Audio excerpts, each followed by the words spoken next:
case of town of Galloway, Greece versus New York, Galloway versus where the religious right was permitted to have exclusively Christian prayers at town councils.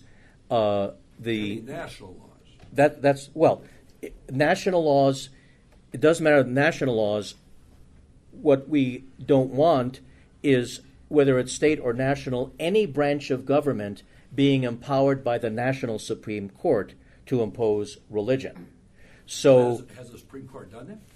It did in the Galloway versus Town of Greece decision, where it said any town council in the country can have exclusively Christian prayer. It did in Burwell versus Hobby Lobby, where it said any employer anywhere in the country can use their religion to deprive their employees of access to contraception. And well, shouldn't that be the employer's choice? Okay, okay, that's a good question. Should it be the employer's choice? Here is the answer. The answer is that the free exercise clause of religion is meant to protect the religious from having lesser rights than others, not to give them more. The Affordable Care Act says that unless you're the religious institution itself, when you're doing business with the general public in a general business, you cannot use your personal views to deprive your employees of access to contraception or other medical care. Now, if you read the decision of the Supreme Court in saying that employers involved in the most secular kinds of business can still exercise their religious beliefs in a way to hamper employee access to medical coverage, there is absolutely nothing in that language that would not also require a Jehovah's Witness employer running a factory to say, I'm not going to provide coverage for my employees to get blood transfusions. And most of all, the language of the Burwell case, the 5-vote majority in the Supreme Court, by its very logic, would require, unless we get it reversed, that the Supreme Court would allow a Christian Science employer who runs a general business to not provide any medical coverage, because any medical coverage violates that person's views. So our argument is when you do business with the general public, it is not a religious ritual, and you cannot use your personal religion to discriminate against customers or employees. Yes. Does an employer have to provide medical coverage? Yes. So it's an important point. The point is, once the law says all employers must do so, we don't want only the religious to have the rights to dodge complying with the law that binds the rest of us. Because otherwise, you're carving out a legal scheme in which only the religious have exemption from laws, which means the legal system is giving only the religious special privileges not available to the rest of us, which violates the neutrality principle.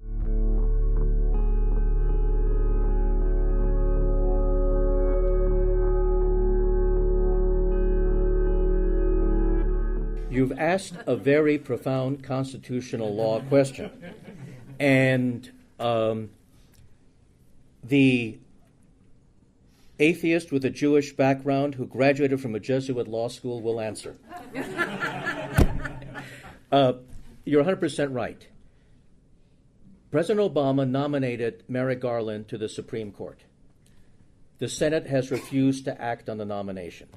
A few days ago, in what was disappointing, because sometimes, even though he is a religious right-winger, we have expected John McCain to reach a higher level, he blew it completely. He said that if a certain candidate wins the presidency, no confirmation will occur, even throughout 4 years. This is a dilemma. I have a solution. My solution has not yet been picked up by the White House or anybody else, but they know about it. And my solution is this. If the president nominates a justice to the Supreme Court or any other federal court, and the Senate holds hearings and rejects the nomination, the president loses. If the Senate refuses to even do its duty of advising and consenting, as I see it, that nominee is automatically confirmed because the Senate was derelict in its duty. So the Constitution says the president must appoint, the Senate must accept or reject. If the Senate doesn't meet its constitutional duty, then by default, I see the president's nominee as confirmed. So far, much to my chagrin, the entire nation's legal system isn't beating a path to my door, but I think I'm right. Thank you so much.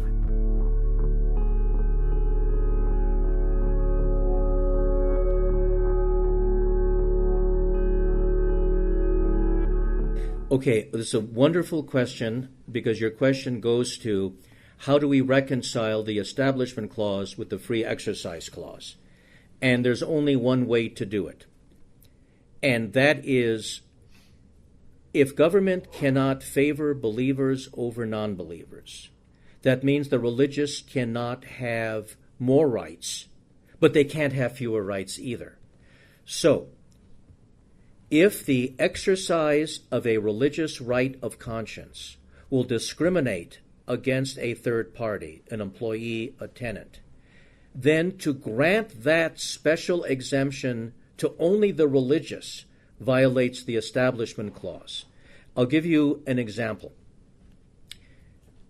I did this amicus brief for Americans United in 1995. In California, we have a law. You cannot, if you rent apartments to the general public, refuse to rent to unmarried couples. But two religious landlords, various parts of the state, said, even though I'm renting apartment units to the general public, my religion prohibits non-marital cohabitation, I refuse to rent. Two courts of appeal upheld that. The California Supreme Court ruled that when you do business with the general public, you cannot use your religion to discriminate against customers. Now just think, if that had gone the other way, let's say that I go into a restaurant and the owner says, I'm sorry, I belong to a religion that says I can't do business with atheists, I can't seat you.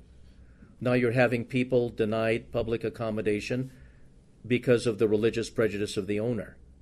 So the way around that is to say, you can only claim a free exercise of religion mandate to be permitted to do what you want to do if the absence of that means that you get lesser rights.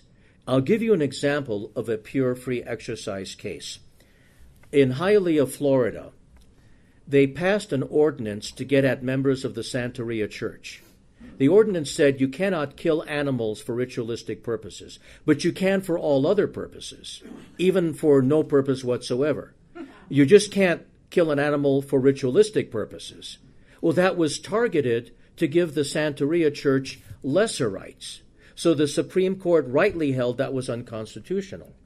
So again, the religious, in order for us to have this covenant in America where we're equal before the law, it's not too much to ask the religious that if you have a secular business, you cannot use your individual religious beliefs to discriminate against employees or customers. Now, remember, all these laws exempt the religious institution itself. No one is going to say to the archdiocese of any major city, you have to hire people who oppose Catholicism, or you have to provide for contraception. But the line is, if you're the religious institution itself, you get the exemption. That might even be going too far. But certainly, if you're just a member of that religion engaged in a secular business, you can't impose your religion on others. My father was a former Orthodox rabbi who, when I was born, opened a carpet store in Los Angeles. Imagine if he had said to his carpet installers, I'm not hiring any of you unless you eat kosher, whether you're Jewish or not. You see, it doesn't make sense. So what we have to get the religious in America to overcome is their sense of privilege.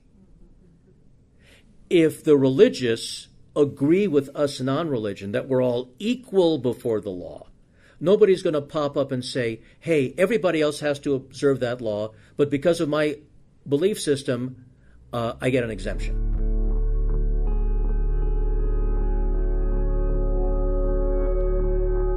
As far as corporations are not people, don't have constitutional rights, that's a very important question.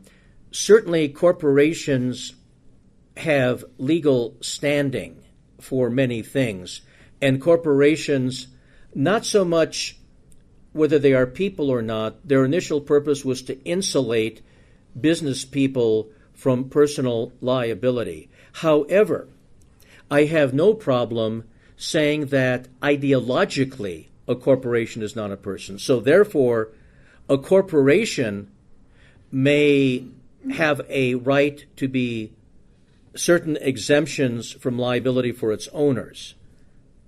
But a corporation, and I think the Supreme Court got this wrong, does not have a right to make a religious claim. In other words, a corporation is not a thinking, feeling human being. A corporation cannot have a religion. The owners do. And so to say that a corporation in and of itself can have an aversion to something that violates a religious practice pretends as if the corporation can hold religious views. So people can hold religious views, not a corporation. Also, in the case of Hobby Lobby, it's a corporation entirely run by religious people. So you may have a corporation to exempt you from certain forms of legal liability. Somebody slips and falls in your store, they have to sue the corporation, not you. But you cannot have a corporation to use as a thinly veiled subterfuge to say, through this artificial entity, the corporation, I, the employer, will exercise my religious views to discriminate against customers or employees. It would be the same thing as saying, if, let's say that a known atheist walks into Hobby Lobby and someone says, we're not going to sell anything to you because the corporation itself has a religion that prohibits doing business with atheists. Well, it's not the corporation itself, it's the owners. But how often does that happen?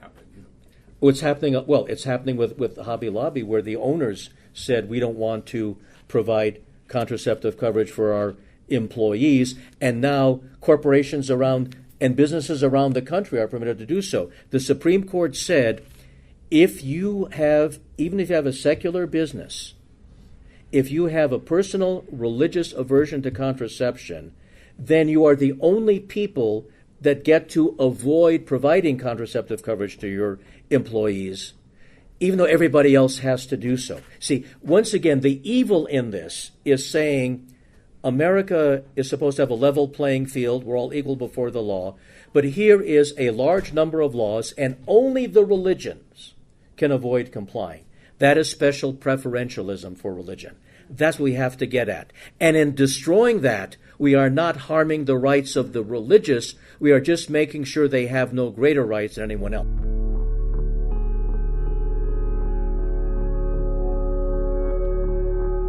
Why I personally fear a constitutional convention where the entire Constitution would be on the chopping block and we could start from scratch. Because of the religious right and the power of the religious right, I'm afraid that the states would vote to put even what we regard to be as the rights of the minority, non-belief, exempt from religion, on the chopping block, and a new constitution would allow all of these things to be determined by majority rule. Remember, if the Constitution is remade from scratch, it could even be made so as to make it illegal for us to read books about atheism if the majority of our community doesn't want that. Because once you remake the entire Constitution, everything is up for grabs. The protections of the Bill of Rights that insulate the minority from majority tyranny, and most importantly, the provisions of the First Amendment that do not allow overwhelming majorities to inhibit the right of nonbelievers and religious dissenters, and that does not allow overwhelming majorities from restricting free speech. Those are the foundations of the unique American experiment in freedom. If they are put on the chopping block and are eliminated, then everything that we have accomplished will be destroyed. So we cannot risk going from a constitutional democracy to a pure democracy.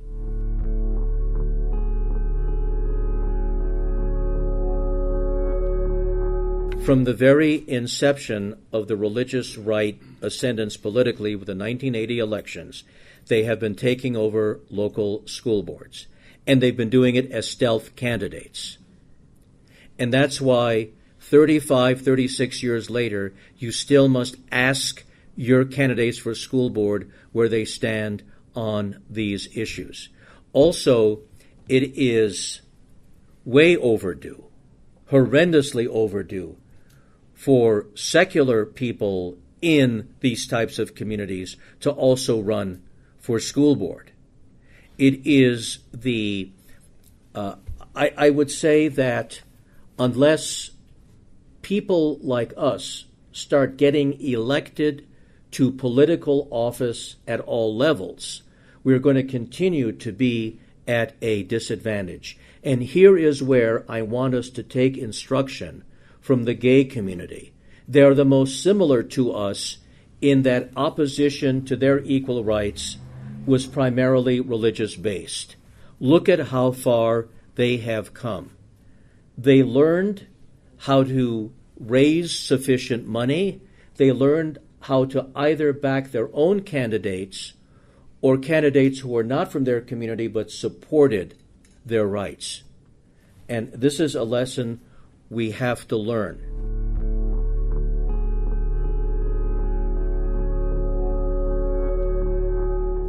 The answer is actually, to me, a very satisfactory one. We can, if church-state separation is applied properly, prohibit the enactment of any religious-based law in any community, regardless of the religion from which it springs. And that would take care of all of this. We don't have to single out Islam. We don't have to single out anybody. All we have to do is to observe the blanket across-the-board principle that no religious-based law can be enacted by any branch of government in any community in the United States, and in one fell swoop we take care of all of this. See, once again, if the principle is uniform, there is no legitimate basis for fearing discrimination against one particular group. And that's how we handle it.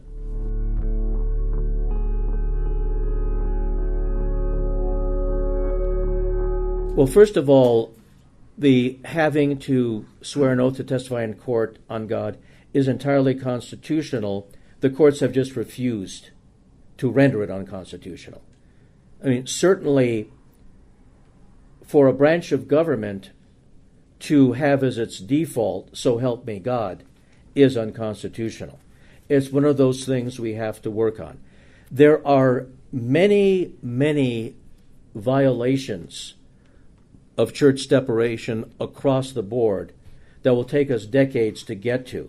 But that doesn't mean they aren't violations. Also remember this, the presence of certain violations do not mean that the Constitution doesn't say what it says it does. For instance, within 10 years of passing the free speech clause of the First Amendment, getting it ratified in 1791, during the John Adams administration, there was a sedition law where even insulting the President of the United States was a punishable crime. Okay, that was purely unconstitutional under the First Amendment, but you see, society at that time didn't recognize the full implications of free speech. That law would not be able to survive today. Just like In the 1870s, the United States Supreme Court, in upholding the state of Illinois prohibiting women from becoming lawyers, said that God's natural law has different roles for the sexes. Well, that would not prevail today. So when something like this happens, we don't have to question whether or not the Constitution is on our side. We have to be active to make sure that our opponents recognize what it really means. Okay, here's the thing. Churches are tax exempt. All nonprofits are tax exempt. Our argument is that the tax exemption that the churches enjoy, all nonprofits should enjoy. But unfortunately, in the case of Waltz versus Tax Commissioner, the Supreme Court punted and allowed churches to have certain exemptions, like property tax, not given to the rest of us. But at the same time, the Supreme Court then rescued us across the board in Bullock versus Texas Monthly, when in 1989, luckily, the Supreme Court ruled it was unconstitutional for the state of Texas to exempt only religious publications from the sales tax.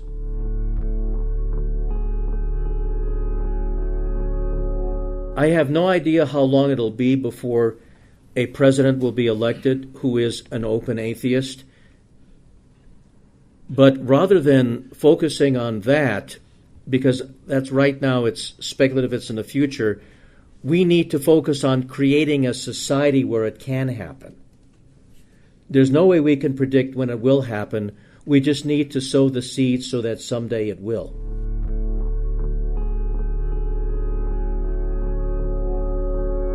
It was well after the Constitution was, and it's just like the Pledge of Allegiance. From 1899 to 1954, there was no under God in the Pledge of Allegiance. It was added in. So here again, our side, our people, we don't have to lose heart because there are clear violations that are still ongoing. That doesn't mean we're wrong. It just means that government has not been properly held to account yet. And this is extremely... Now, for instance, if the principal author of the First Amendment, James Madison, didn't even want churches to be able to hold property, he certainly wouldn't say, okay, well, only religious institutions can have the property tax exemption. Basically, the arduous task before our side of this divide is to get the courts and the nation to see the Constitution, the First Amendment, for what it really means. And that, again, keeping with today's overarching theme, it means getting the right Supreme Court in place. There's no other way to get the Supreme Court we want than to make all our choices for President and United States Senate uppermost, contingent upon our view of the court.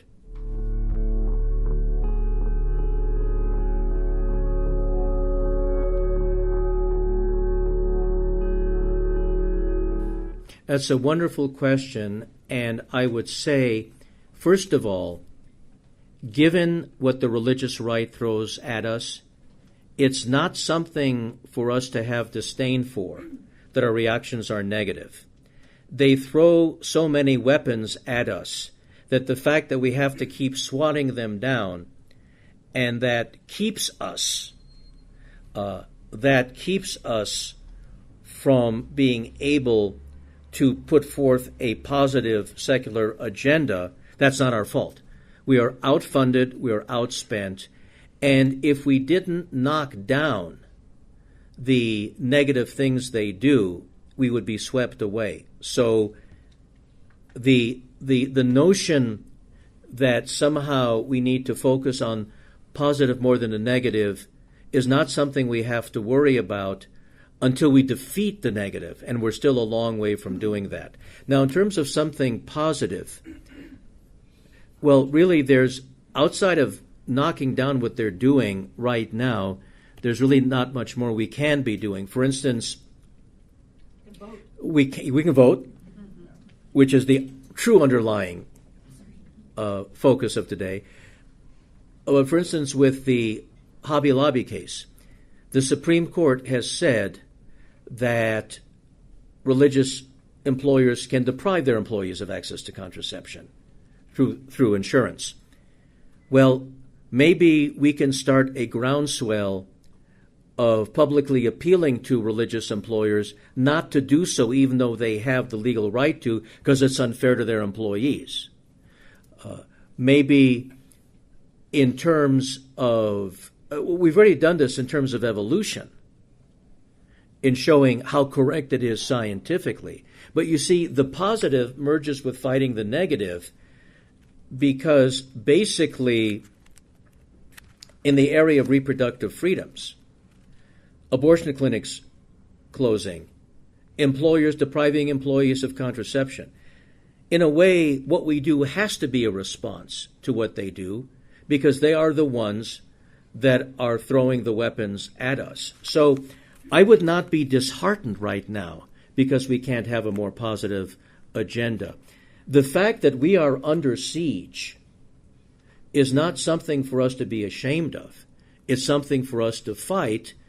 And realistically, I mean, for instance, right now, depending on the outcome of this election, here's your positive versus negative.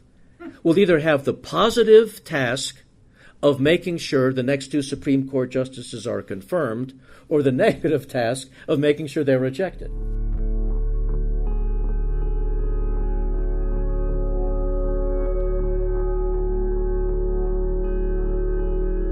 I think that Americans United and FFRF would be the best sources for that, for monitoring what the rules are. Now, the United States Supreme Court has been all over the map on this, so that it may be inconsistent.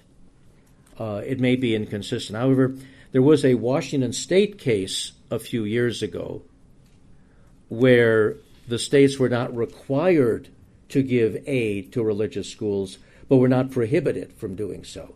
The other thing, too, why we don't want to lose the Supreme Court, if all of these areas of our concern no longer have blanket nationwide constitutional protection and are sent back to the states, we then have to take the battle to each of the 50 state legislatures. You see, right now, still today, if something unconstitutional comes out of a state legislature, we know we can more or less strike it down in the courts. But once the courts say the states have the power to do this to you, we have to defeat it before it passes the state legislatures, which means we will be lobbying furiously in 50 different state legislatures.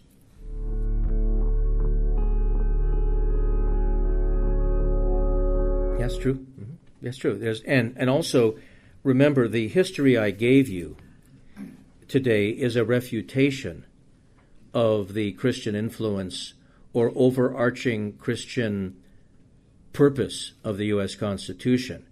Again, without worrying whether we're being positive or negative, that has to be brought out there.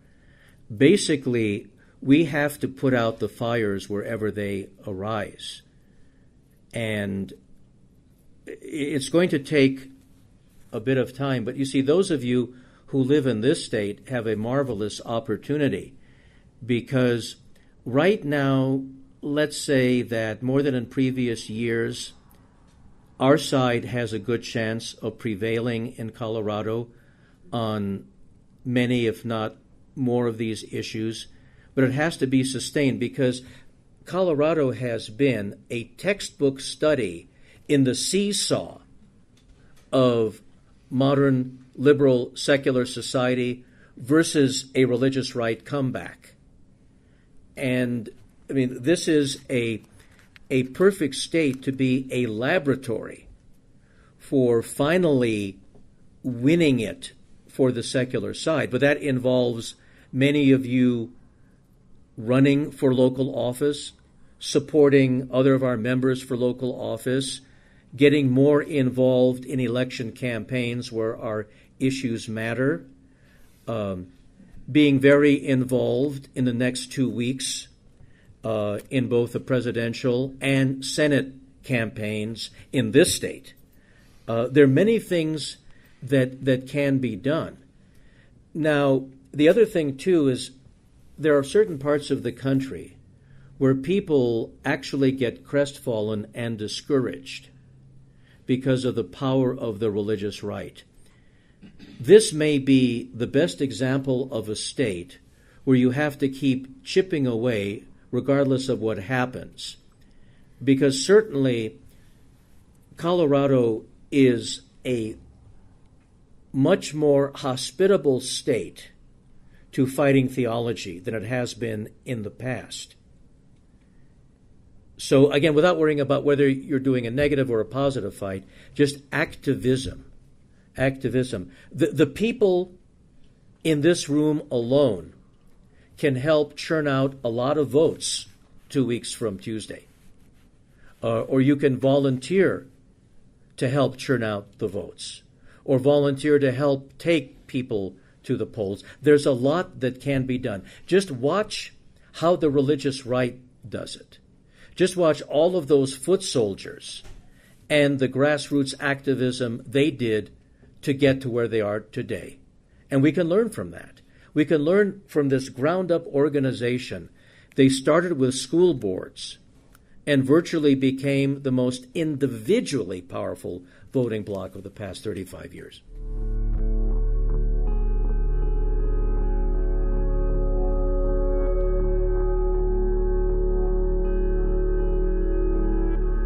Yes, it's a perfect beginning. We have to start somewhere.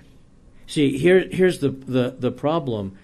However we start, and that's as good a place as any, we have to learn what all successful groups have learned that have either taken over and imposed their prejudice or that have succeeded and defeated prejudice, is grassroots organizing and funding candidates.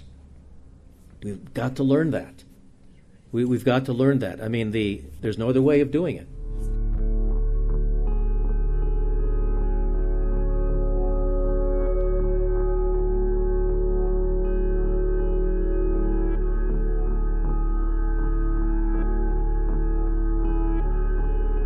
Western Europe, even though there are institutional preferential systems in place for religion, the people themselves are among the most non-religious in the world. That doesn't happen here. So while the government may support certain religious institutions in Western Europe, the bulk of the population in those countries laugh at it, whereas if the government supports certain religious institutions here, the bulk of the people would flock toward it. So the societies are different. We can't risk a porous wall of separation because America is still so fundamentally religious in terms of its majority outlook. So there's much more danger in America of having something like that than in countries where the populace is moving very rapidly toward secularization and will probably of their own eliminate those institutions. I think there are a greater percentage of adults in Germany believe in evolution than a percentage of adults here.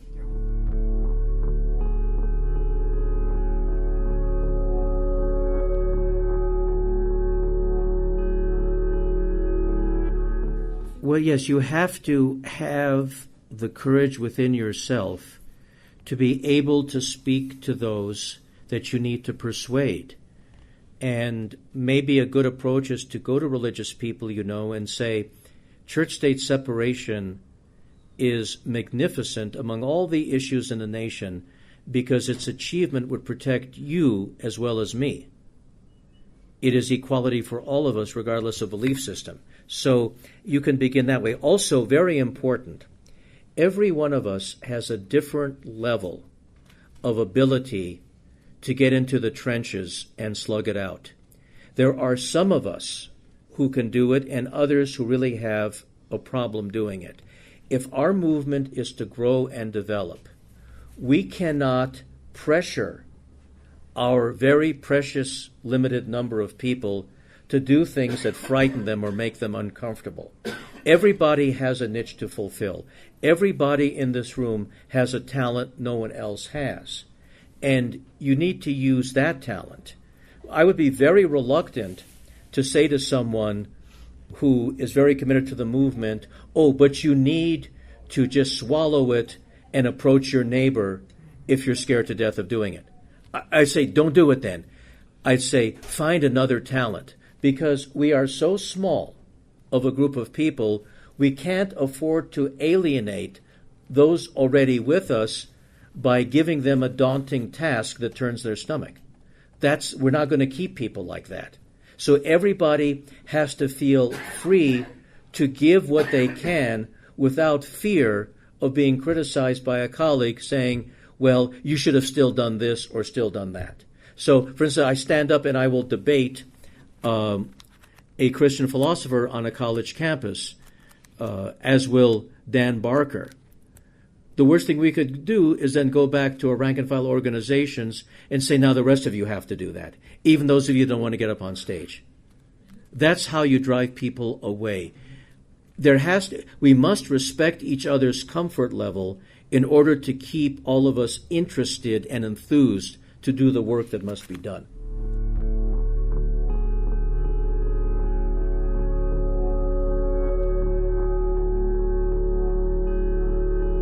First, secure the Supreme Court.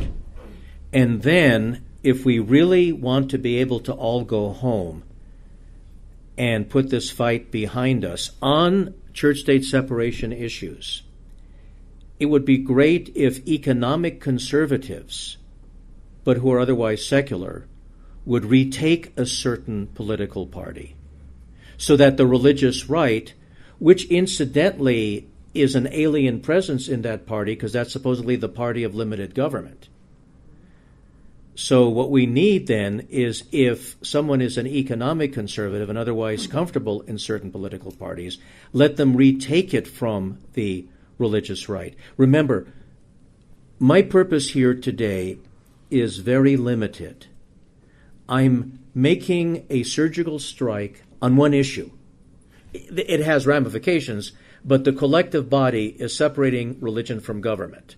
It involves gay rights, it involves reproductive freedoms, yes, but still it is keeping government secular. So I'm not speaking to any other issue. I'm just speaking to what do we do to keep government secular. To keep government secular, we have as many secular people in major political parties as we can.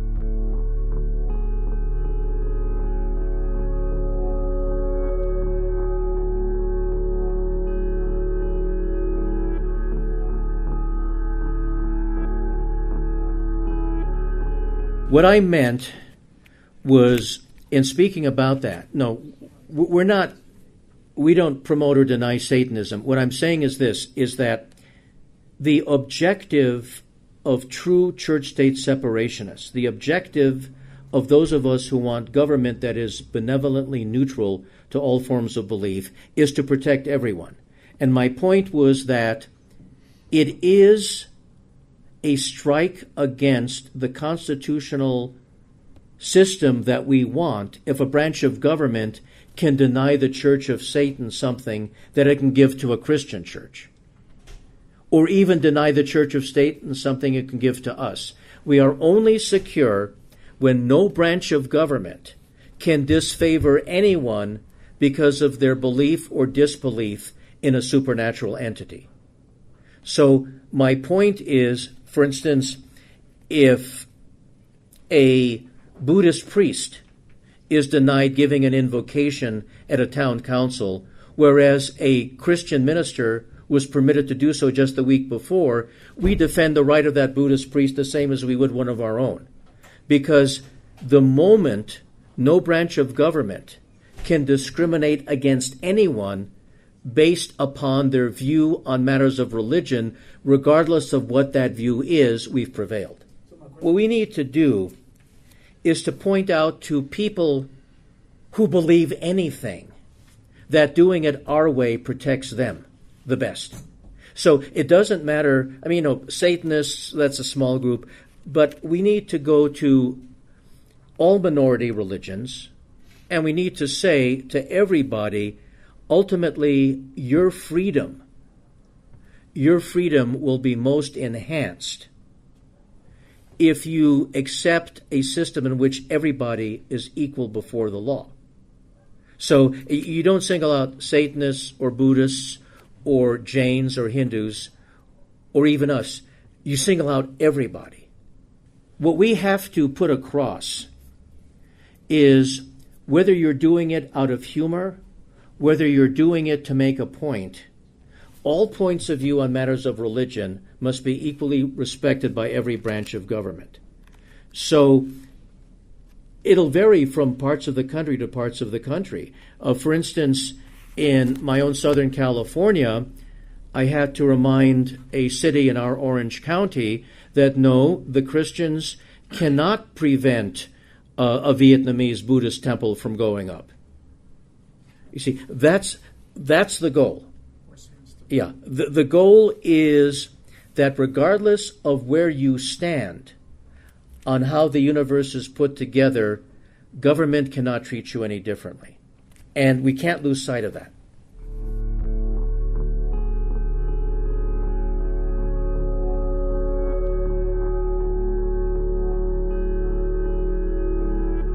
Well, I had a long talk with him about 3 years ago in person. And what I said is that I said, Yoram, you can bifurcate. You can do a divide. And that's that you're committed enough to help atheist organizations. And you see, this is why I don't want atheist organizations to take positions on economic issues one way or another. Because I want good atheists from all points of view to be welcome here. So if someone comes and says, I want to expand church-state separation, I don't want to interrogate them about how much estate tax they think people should pay, you see. But as I said to someone like Yoram, I said, you work on your economic issues through the Ayn Rand Institute, but join with the rest of us non-believers to secularize society. So remember what I said at the beginning. My goal is to reach a society where when someone stands up and says, I don't believe in God, from that alone, we will not be able to forecast where they stand on any other issue. See, that's what I mean. To universalize atheism, to universalize secularism. And, my objective would be for a follower of Ayn Rand like Yoram and a committed socialist to be able to spend a day together working exclusively on church, state, and atheistic issues and not badger each other over these other issues. See, we need essentially to make at least secular government, it's going to take decades, the default position of people from all walks of life. Even religious people that will say, well, I truly believe God wants this of us humans, but it's not the business of government. Here's a good example. Before 1979, when the religious right rose up, the Southern Baptist Convention, pre-1979, were the best examples of highly religious, even fundamentalist people totally committed to church-state separation. It was when they engineered the takeover of the Southern Baptist Convention, kicking out Jimmy Allen, replacing him with Charles Stanley, that whole thing unraveled. But the Southern Baptist Convention that a Jimmy Carter grew out of was much different than the Southern Baptist Convention of today. So part of what we do, only for those who feel comfortable, is to approach very religious people and say, how about this compromise? How about this truth? You believe what you want, but don't harness the reins of government to impose it by force of law on the rest of us.